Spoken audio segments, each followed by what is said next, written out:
ప్రకాశం జిల్లా సింగరాయకొండలో అక్రమంగా తరలిస్తున్న గంజాయి ముఠా గుట్టు రట్టు చేశారు. అక్రమంగా గంజాయి తరలిస్తున్న 8 మందిని అరెస్ట్ చేసి వారి వద్ద నుంచి సుమారు ₹1,00,000 విలువ చేసి 40 కేజీల గంజాయి, కారు, బైకు స్వాధీనం చేసుకున్నారు పోలీసులు.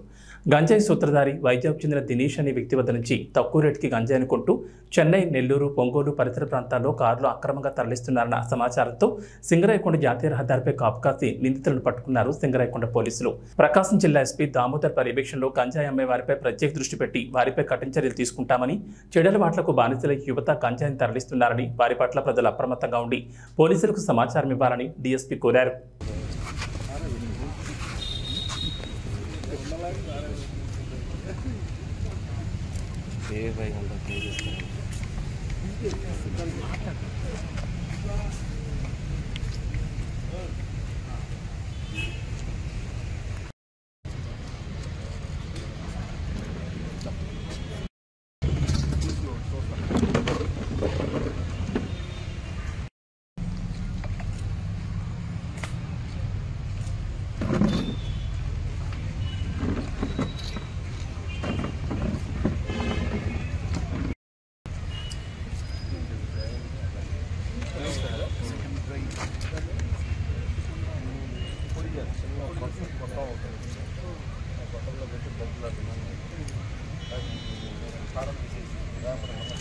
సార్ ఒకసారి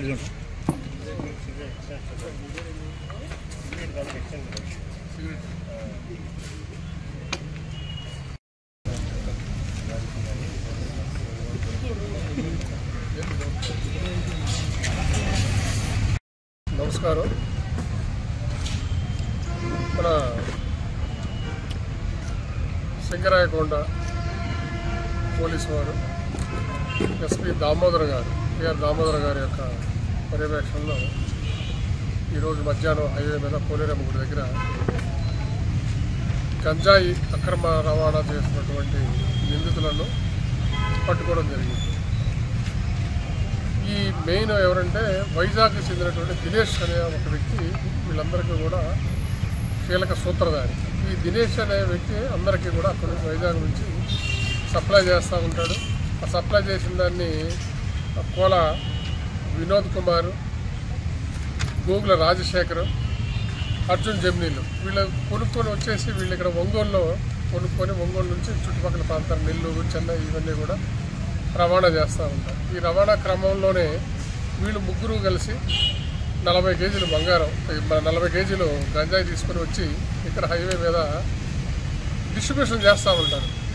20 కేజీలు 10 కేజీలు ఒకళ్ళకి, మిగిలిన 10 కేజీలు మళ్ళా వేరే వాళ్ళకి అలా డిస్ట్రిబ్యూషన్ చేసే క్రమంలో ఈ పోలీసు వారికి వచ్చిన సమాచారం ఆధారంగా సింగరాయకొండ సిఐ గారు రంగనాథ్ గారు, సింగరాయకొండ ఎస్ఐ శ్రీరామ్ గారు, వారి సిబ్బంది శేషారెడ్డి వారందరూ కలిసి ఈ ముద్దాయిలందరినీ కోలా వినోద్ కుమార్, గూగుల రాజశేఖర్, అర్జున్ జమిని, షేక్ అజారుద్దీన్, షేక్ అబ్దుల్ సమీర్, మారం వంశీ, గోపిరెడ్డి మహేష్, మాచనూరి మదన్ వీళ్ళందరూ కూడా 8 మంది ఈ ముఠా సభ్యులు అనమాట. వినోద్ కుమార్, రాజశేఖర్, అర్జున్ జమిని కలిసి వీళ్ళకి తీసుకొచ్చి ఇక్కడ చుట్టుపక్కల ప్రాంతాల్లో ఈ 40 కేజీల గంజాయిని స్వాధీనం చేసుకున్నాం. అదేవిధంగా కారు, బండి, బైకును కూడా స్వాధీనం చేసుకొని వీరిపై కేసు నమోదు చేసి under section 8C that with 20B of NDPS act కింద సింగరాయకొండ పోలీసు వారు కేసు నమోదు చేసి వీరిని రిమాండ్ పంపడం జరిగింది.